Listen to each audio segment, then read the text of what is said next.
ഷിബിലി ചോദിച്ച ചോദ്യം ഒരു മന്ത്രിയുടെ മറുപടി. ആ മന്ത്രിയുടെ മറുപടി ഒന്നും ബാക്കി എല്ലാവരെയും ഞെട്ടിച്ചിട്ടുണ്ടാവും, എന്നെ ഞെട്ടിക്കുന്നില്ല.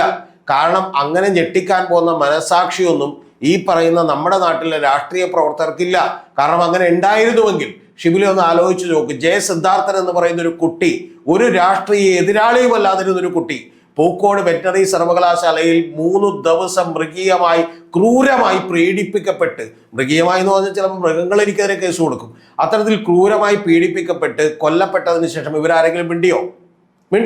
TP ചന്ദ്രശേഖരൻ വധം 51 വെട്ട്, നമ്മുടെ വീട്ടിലെ ഒരു തൊട്ടടുത്ത പട്ടി, നമ്മുടെ സ്ട്രീറ്റ് ഡോഗ് നമ്മുടെ കുട്ടിയെ വന്ന് കടിച്ചാൽ പോലും, നമുക്ക് ആ പട്ടിയെ കൊല്ലാൻ ദേഷ്യം തോന്നിയാൽ പോലും നമ്മൾ അതിൻ്റെ മുഖത്ത് 51 വെട്ടുവെട്ടി കൊല്ലോ ഷിബിലി.